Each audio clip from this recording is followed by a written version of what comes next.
Welcome to the Friday at 4 podcast series with your host Charles Luttrell and co-host Steve Kent.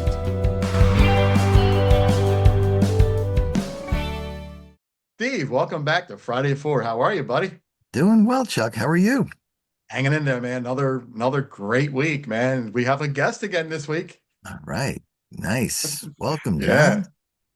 John, Yeah, how thank are you. you? Thank you for having me. Doing Yeah, great, thanks for doing coming great. on.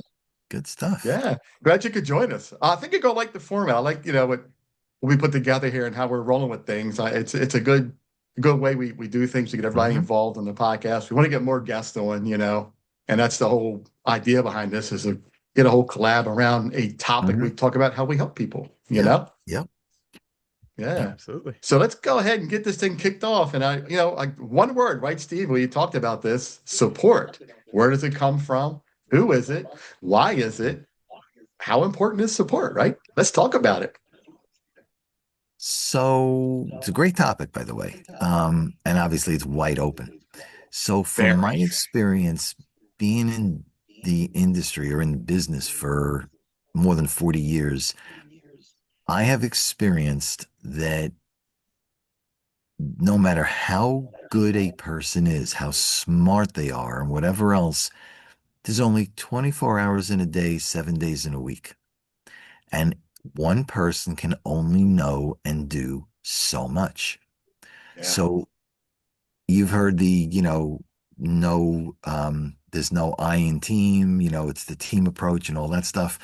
So as a general statement, as an employee, that's one thing, but we're talking as a business owner, Mhm. you have a business, however long you're in it, whatever your offerings, product, service, doesn't matter. You need help. You cannot possibly do everything yourself. There's just not enough time. Hmm. So the bigger question, which you alluded to a minute or two ago, where does the support come from? Who is it? What do you need? How long do you need it? And all that stuff. So from my experience, high level, do what you know that you're good at and hire for the rest. Yeah. So now, Absolutely. as that high level statement, what's that rest look like? That Yeah. rest could be clients, could be vendors, could be family, could be friends, could be anybody. Yeah. How are you? And John, this is where I'm going to throw this right back to you in a second. So be ready. Okay. Ready to go. How do you generically, because again, we only have so much time, so high level, how do you decide who to get help from, how long you use their help? Because at some point they're not helpful, so you don't want to keep using them. They are helpful, so you don't want to go to the well too often. So your thoughts on who, when, how long, and all that fun stuff. Yeah, absolutely. I think that's a great question. I mean, I think for myself, you kind of nailed it right on the head is do what you're good at, master that, grow that, and then Mhm. hire or scale out the rest of it. I feel like for me, especially earlier on in my business career, I think like most entrepreneurs, very controlling. I want to do everything, even if I'm not good at it. I want to learn the process, do it. And I think to some extent, that's definitely beneficial Mhm. because you know the ins and outs, you become a subject matter expert and Yeah. you learn what you are good and not good at. But I think, like you had mentioned, and I feel like I've transitioned into that season a lot recently, is how to scale and help yourself. And I think one of the biggest things right now is utilizing AI, utilizing automated systems because, back a few years ago, even, 5, 10 years ago, what maybe a team of five did for an entrepreneur or business owner. Now AI can almost take over most of that. Like, posting on social media, doing clips, creating a funnel, following up with clients. I feel like that is so important, but I feel like you mentioned most entrepreneurs, they're kind of stuck in that struggle of I want to control it, I want to do everything, and it Mhm. limits you. And I can definitely think back to myself that definitely happened. So I would say to kind of answer the question again is, definitely master what you're good at, what you like to do and what you're good at, do those, double down on it. But then number two, if you're not good at it or you don't like to do it, figure out a way to get it off of your plate. Because one of my mentors told me a long time ago, there's people out there that love to do what you hate to do. So you Mhm. might as well allow them to do it because they're probably better than Correct. you at it. They'll get it done a lot Correct. faster. And it Correct. just makes everybody happy. But like you said, it's kind of finding that balance. So that would be my take on it for sure. Yeah. No, Now, that's before we great. go any further, tell our audience a little more about who you are and what you do, because I don't want us to get too far out of the show, so everybody knows who you are on the show. Yeah, absolutely. So my name is John Prather. I'm a, former professional football player turned entrepreneur Wow. and engineer. I work full time as an engineer and build my own online business outside of that. Currently focused in the Hmm. network marketing space, building teams there, as well as the business coaching space, where I work with content creators and sales professionals on basically how to monetize their brand, and start to scale their business using AI and social media. Yeah. Now, before we get any further, I want to make sure that both of you know, and Steve, I wanted to clarify a little bit why I chose this topic, because I saw a social media post the other day and we talked about this briefly. And this post was pretty much about someone talking about if you're not liking, sharing, and commenting somebody's social media post, you're really missing out because you should be helping people. And it took me back because I look for that, but that doesn't happen. So it kind of struck me, to say, well, someone's saying this, but these people aren't actually doing what they say, which I thought was interesting. So go ahead, Steve. So there's a couple of different things that I was going to say before you made your comment, and Oh, sorry. I'm going to try to blend the two if I can. Part of the whole thing is to what John said earlier, AI is a good tool to help. Some people either don't know how or are afraid of it, so they're kind of boxed into you have to hire people, you have to do the in-person, go out, shake hands, do everything else, and there's a lot to be said for the personal touch. There is. Yeah. Yep. Yeah. But everybody and every business is different. And to go on what was said before, people will help you for whatever reason, in whatever form that takes, people will help you. But it can't be a one for one. So if I help John with A and I help, Chuck with B, there's no guarantee, nor should I expect that they will give me back equal value, equal time, equal everything. So the person who helps you, you really need to say thank you for your help. Yeah. They're doing it because they want to. Some people will want to be paid for that help. Some people will volunteer for that help, but they're Mhm. giving you a service of some type of value to help you and your business. If you don't reciprocate in kind, is it time? Is it you're overwhelmed? Is it maybe what you're doing goes left and they go right and you don't want to go right? So you don't. Because you should never put something in writing you're not comfortable with because it always comes back to you, right? But Yeah, we know there's that. Yeah, right.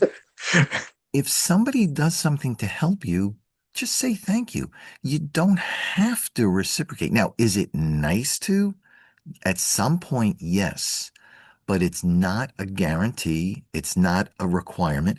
One of the people that I've known for many years in the networking world here in New York has a statement, and I'm not sure if it's hers or somebody else's, but basically it says, give without expectation of a return. Yeah. And I was just Mhm. about to say that right at the end of your comment is I wanted to say that because that's what I was looking for, right? A lot of people think they give to get. And Right. in this world, it should be give because you want to give. It's a little Correct. rocky thing, right? They do because they want to do. Correct. And I agree with that, right? That's why I wanted to say that way, because I wanted people to understand that you can't expect people to do what you do because we're all different, and we Correct. handle things different, right? You know? John, John, go ahead. thoughts?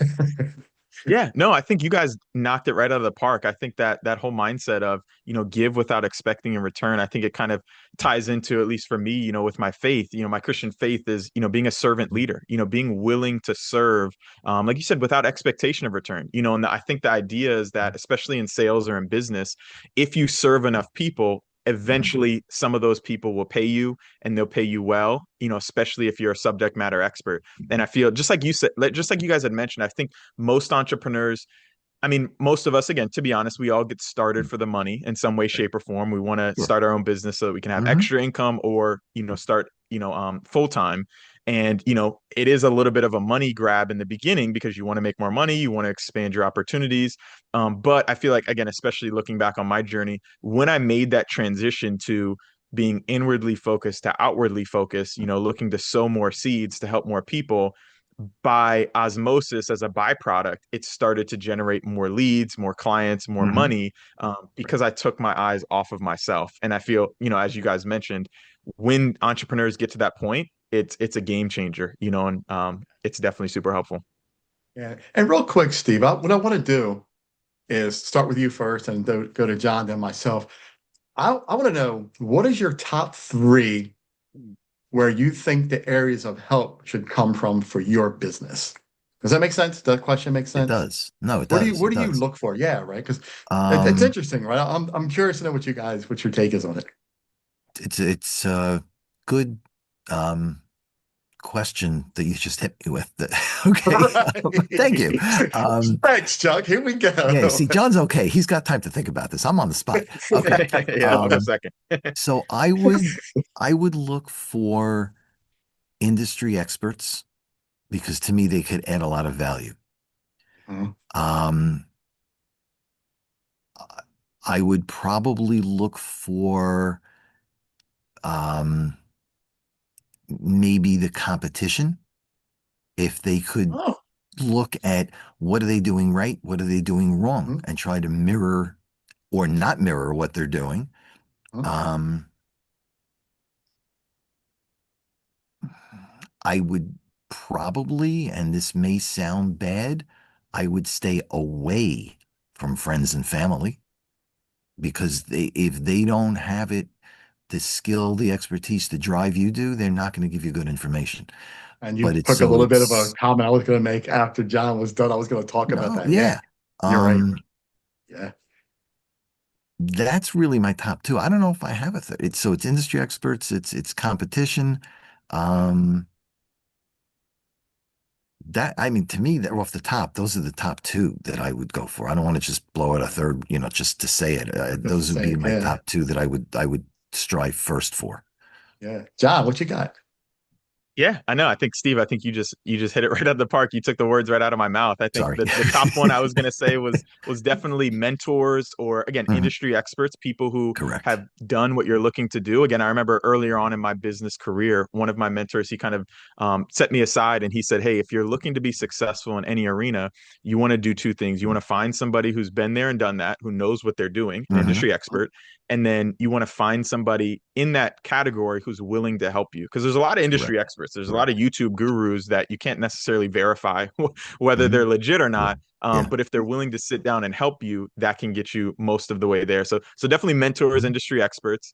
I would definitely say, kind of like you had mentioned, Steve, kind of like competition or colleagues in a sense, because I feel like, again, industry experts in my eyes are kind of people who have been there, done that, maybe 10, 20, 30 years in an industry, but colleagues and kind of competition Hmm. kind of give you maybe more of that new flavor, like we were talking about, maybe Hmm. utilizing AI or different strategies or things like that. They can kind of maybe give you a little bit of a new taste where it might not be as proven because it hasn't been around as long, but they can kind of give you that. And then the third one that I was going to say was kind of like I just mentioned is AI, especially nowadays. I feel Hmm. like AI can do a little bit of everything. It can give you some of that industry, knowledge, but it can also give you some more of those, little nuances that you can kind of tap Hmm. into. And I feel like, again, for those business owners that start to tap in and use it, I mean, where AI, I think, is going in the next couple of years, is going to make it so beneficial for a lot of entrepreneurs and business owners. But yeah, those would be my top three: mentors, colleagues, and AI.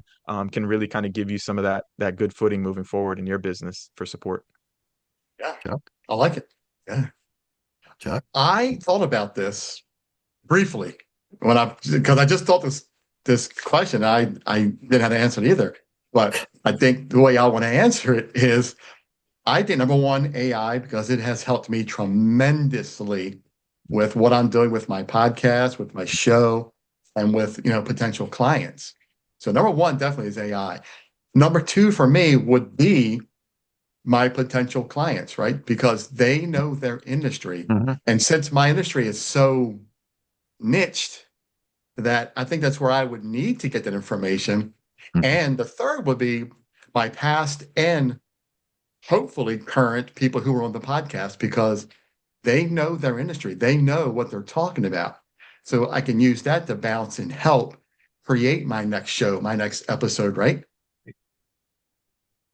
So the good thing and bad thing about going to existing clients, the good thing is you have existing and they trust you and they're going to open up to you. Again, confidentiality and you can't use, he said, she said and general stuff, which is great. But I guess the bad side is you may have in the same type of restaurant, you may have two completely different opinions. Which one's right, which one's wrong? Do you go in the middle? You go in the middle, then you water down the two ends. So it makes it a bit of a challenge. The same, the statement of two people are arguing and each one says this is the truth, but the truth lies somewhere in the middle. Well, it's Got the that right. same thing. Where is that middle? What do you Yep. go with? Because it's a little of this one, a little of this one, but how do you know? So that's Yep. the challenge. And I think it ties great to what I'm doing, right? Because you're looking for that truth. And that's Hmm. what my show's about. You want the truth behind those stars. So you're going to get it from each business owner. Hmm. As I go and find from my professional side, when I go in to do the review and do the show, I'm Hmm. going to get that, right? So you're going to see on that side, as you said, right? He said, she said, the truth is somewhere in the middle, right? So Somewhere in you're the going to middle. find it, right? Yeah. Yep. Good Yep. stuff. Yep. Yeah. It's a challenge. Yeah. Huge one. John, any thoughts? Yeah, no, I think like you guys just mentioned, I think it's definitely kind of lies in the middle. And I think that's kind of where the aspect of having that industry expert, that mentor who's been there and Uh, done that can maybe give that guidance of, hey, what has worked in the past? How can this compare to maybe some of the mhm. ideas that they took forth? Because again, especially with those that have been in their specific industry for an extended period of time, they can Right. kind of probably have experiences or clients that they've worked with in the past that can give that guidance of, hey, these are two both great ideas, but hey, like you mentioned, hey, the answer probably lies a little bit in the middle, or hey, I tried this. It sounds really good practically, but when you put it into, or it sounds really good in theory, but when you put it into practice, hey, it doesn't really add up. It's not going to get you the results you're looking for, all the time. So yeah, I would definitely say that it oftentimes kind of lines in the middle. And like you had mentioned, kind of, talking to people who are in that same industry, sometimes they have competing views. So that's where that, kind of overarching, hey, mentor of both of you can kind of give that guidance of, hey, this is best fit. And it might just be, hey, this is a best fit for you based on your personality. And hey, this is a Yeah. really great idea. They're both right. It's just right for you and not necessarily for both of you. If that makes sense. And Yeah. Chuck, when And he you goes see out, how, and I'm sorry, and you see how all three of us, we all have three different answers to that question. That's why I want to put that right? out there Yeah. because it makes sense, right? Three different Hmm. industries, three different ways to look at it, right? I think Yeah. it's awesome. So go ahead, Steve. I'm sorry. Yeah. I was to say, Yeah. when you go out to a food establishment, based on the increasing number of places you're going to, you're now forming, and I think we all kind of said this before, you're forming your own opinion of a little bit of this side, a little bit of this side, but where you come to the middle are what's really out there, the reviews that are really out there. So you can then judge, and judge is a wrong word. You can represent the truth of what that restaurant, that food establishment is doing, good, bad, should improve, should not improve, stay where you are, because of your experience that continues to grow, you're adding more and more value. So yeah, so it hits perfectly for what you're doing. Yeah. And like I said from my old business snapshot, now calling the Star Performance Index, that right there is the key, right? Because you're getting numbers. These Right. are actual factual numbers. And it changes by the hour, by the day, because every time someone puts a review in there for you, that number is going to change. Hmm. Therefore, my opinion is going to be different because the numbers changed, right? So yeah, good stuff. Yeah, no, no, I like it. I like it. Yeah. It's good stuff. Yes, I'm still trying to figure out that third category of who I would trust. I'm lagging a little bit, but let's get beyond that. Okay. No, no, it's okay. I know it was a question I threw off because I wasn't ready for it either. It just came because it's just something I thought about because I Mm, think it adds value, right, to this conversation because as we talked about, as I text you, my question was, support. What does it look like? Where does it come from, right? And you guys both were talking about mentors. I've never really had a true mentor. I've had one when I was in the corporate world that was fantastic, by the way, but it didn't carry into my future life and in my career. So I'm kind of on my own right now. So I'm searching, right? And to me, AI is my mentor. I hate to say it, but AI is mhm. my mentor. Yeah, all right, that's okay. Yeah. Take You always need some, I was going to say person, but now a person or a thing, that will help you through because you could sit there and say, "What do I do?" And it's like the two shoulders. This one says something. This one says, the good shoulder and the bad. The devil and the angel. On the two shoulders. I I got do it. this. No, do this. No, do this. No, and you're like playing a ping pong ball back and forth. So Yeah. you need that person or an AI to bounce the ideas off of. Does this make sense? Yeah. If it does, why? If it doesn't, why? Don't just Yeah. say yes or no. Give me the reason so I can learn and be better at my craft so I can Mhm. help other people. Yeah, I bounce ideas off of my friend Ken. We talked about Ken a lot. Try to get him on a show. He's the car dealer guy. He's a great Mm, guy. I talk to him a lot. I bounce ideas off of him as well. And mm, while he gives me advice, he's very cautious when he gives it because he's mm. like, I can only tell you my side. I can't tell you what to do. And that's correct, And right? it They can is only true. tell you, what they think and give you their ideas. They can't tell Hmm. you exactly what to do. That's a decision that us as entrepreneurs and business owners have to make, right, John?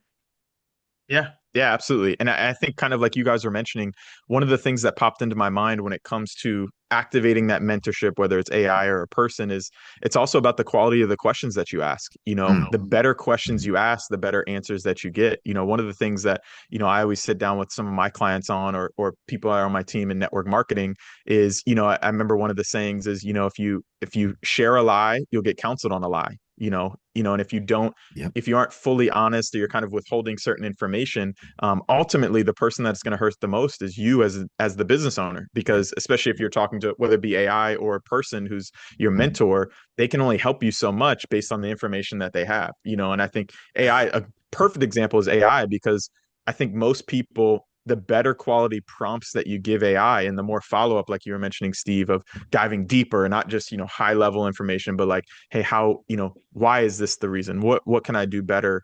It'll help dive, obviously open up kind of a can of worms that can dive you really deep into what you're looking for. So that's one of the biggest things that I think, kind of touching on what you guys mentioned, is also kind of the quality of the questions. The better quality question you ask, the better answers you get, and it kind of can jumpstart your success, rather than, sitting and waiting like, hey, give me the answers. It's no, go after it. Think critically before you come to the table, and it'll help you. the key to that state, to what you said, you have to be honest. Because, like you said, you can be honest and pursue it. You can have a lie and pursue it. But it's easier to go with the easy, with the lie, with the made up than it is sometimes to face the truth. Yeah. So Very you true. have to be aware, which direction are you coming from? Yeah. And You sometimes, know, and you know what's interesting, not to cut you off, Ray, I just want to yeah, because John was talking about AI so much. I actually took a course on prompting through Google mm, and Goodwill. And I can see the difference in how I change my prompting. I'm getting what I want. And it's okay. amazing because when I first started, I was just like throwing stuff out there and I'm like, well, that sounds stupid. But then as I went along, John, you're absolutely right. The prompting is very important. So Yeah, yeah. Absolutely. it is. It is. Yeah. Yeah, it's what are you trying to get? People will believe especially if they don't know you, they're going to believe what you tell them. They don't know right or wrong. But not far down the road, people that do know you will start to hear and see what you're doing. Mhm. And when Mhm. they realize what you're now doing is not right, beware of the ramifications. And you're The not trust going to factor, like right? what comes back. Yeah, And trust you factor, have to right? be honest enough up front to say, do I want to do the right thing? I may lose a piece of business. I may lose a potential client. I may lose something, but I know I can sleep at night. I know I can face my kids. I know I can do the right thing. And to me, that's what you got to do 100% of the time. You only have one shot. You Yeah. got to do it right. And you got to get them to trust you, right? And it's that Yeah, trust factor, man. I talk about that a lot, and you and I do. It's something that's so huge that within what 30 seconds they know whether to believe you, trust you, they do. to hear you more, They or do. set you free, right? Yeah. Yeah, they do. I mean, you're in that food side of it. John's in the network marketing side. I'm on the financial side. That's the hardest part, the financial side. People don't want to talk about it. They don't want to trust you because they don't know you. Yeah. You Right. have to be honest. You have to be believable in the beginning, in those first 30 seconds. You have to be believable. You have to Yeah. build the relationship. You can't go in and say, "Hey, John, nice to meet you. You need my service." I don't know John. Well, I don't know you. You don't know me. I don't know what you're about. I don't know your business. I don't know your budget. I don't know anything about you. So how do you need my service? And that's the way a lot of people start the conversation. And when they don't get the business, they get all upset. But it was your approach. You're again back to what we said before. Be honest up front. Don't go the lie piece, go the truth piece. You'll get a lot further than you would the other way. Yeah. Love it because that's so true. It's if that piece is missing, and I thought about that, with all my past podcast interviews and everybody that I run into, do they not trust me? Because I try to reach out to someone when I first started back in the mystery shopping business before I, converted. This person said, "You're just masking your mystery shopping company with your podcast." And I said, "No, I'm not. I'm really seriously here to help you and promote your business with my podcast, but my mystery shopping is the other part of my business." That hurt, but that was the truth, right? Hmm. That trust factor. They didn't trust me, right? Right. Right. Yeah. You got Yeah, to be honest. absolutely. You know, Yeah. people want to hear, and you've heard this before. It's radio station WIIFM. What's in it for me? Customers want to, John, I guess you never heard that. Um, People want to know very quickly what's in it for them. Yeah, Otherwise, it's deemed as a sales pitch and you're out right. the door. Yeah. You're out Yep. the Very true. door. And on that trust factor and that contact factor, here we have 516-727-2294. Reach out to Steve. John, tell us how to contact you. Yeah, absolutely. I would say for anybody looking to get in touch, they can definitely download my plug and profit guide. I'll put it in the link below, or I'll send it over to you. Or they can check me out on social media, John Prather _1, or my website, johnprather1.com, and they can connect with me there. Nice. Sweet. Nice. And my cell phone is 516-727-2294. Chuck, did you give your phone number yet? Now I gave yours, man. So you messed Oh, up. so I'll give. We're coming up on 80 episodes and you didn't get this Oh, right, come on. man. I'm entitled to mess up Come once on, in a man. while, right? But Chuck's number is 410-935-6132. And you can tell my eyes are bad because I'm leaning into the screen. Okay. Here's the bad thing. I can read your cell phone number without even looking at the screen now. Yeah, I know Chuck, your number. Chuck, you're telling me I'm old, I can't remember? Okay. You hurt my feelings here, Steve. John, as you can tell, we kid around, we joke around. It's not all serious. So, okay. Yeah, Chuck No, and I go absolutely. back, what? It's got to be 2 years at this point. Yeah, man. It's yeah. Yeah. We're coming up Yeah. on 80 So, episodes with this, John, and yeah. I'm excited. I love what we Yeah. do, man. And Yeah. we're here Yeah. to help. That's why we give her information and we pick Yeah. a topic, and I love to have guests. Yeah. Yeah. Yeah. I mean, John, I mean, this is why we do this. As you can see, we add value. There's no cost for this. We're not supported by anyone. You know, I don't have any sponsors. So what you're hearing is with the three of us is real. It's honest. It's truth. And that's the value. What we do is add reality. We're not making this up to sell a product. We're not, this is reality. So, you know, that's why, you know, we appreciate you being here because your opinion is very important. Yeah. Yeah. Absolutely. Thank you for having me. This is a great Absolutely. discussion, great talk. Yeah. And you're allowed to come on at any time in the future. If you get a free Friday, you got the link. You can just pop in. You don't have to tell me. You can ask me what the topic is if you want. You can ask Steve. It doesn't matter. These are not scripted things. I'll text Steve. What do you got this week? Or, hey, I'm going to talk about this week. We bounce it off each other. That's about it. But as you see, we don't script Yeah. this stuff, man. We're here. No, We we talk. don't. We enjoy what we do. Yeah. Yeah. Absolutely. Yeah, Absolutely. that's the good side. Yeah. All right. Does Chuck have your contact info? I got his email. Okay, I good. do. Because I'll reach Yep. out to you later. I want to just run something by you. Yeah, absolutely. Definitely. And I'll shoot you over the link and my stuff you can throw in the show Oh, notes as well. But yeah, Yeah. definitely it was great Yeah, please connecting with do. you guys and really yeah, enjoyed it. Absolutely. Yeah, good John, thanks stuff. for coming on. Appreciate it. And Yeah. in closing here, we always have a great end to our show. And Steve? Because it's 4 o'clock somewhere. Because it's Friday at 4, so it's 4 o'clock somewhere. And John, it took him almost 80 episodes to get that right. So, hey, It what can I did. say? It did. I even messed up recently, so okay. I love it. Guys, thanks again for a great episode coming on, John. I really Absolutely. appreciate you taking the time to come on and share your thoughts with us. Steve, again, another great episode, Yeah, another great Friday yes, at it was. 4. Guys, Yeah, have a great weekend. you Have a too. great rest of the Friday, and we'll chat soon. You got it. Thanks, John. Thanks, Chuck. Absolutely. Have a great All right. weekend. Absolutely. Take Take care. care, You guys. Bye-bye. everybody. See you, man. You've been watching the Friday at 4 podcast series with your host Charles Luttrell and co-host Steve Kent. Thanks for watching.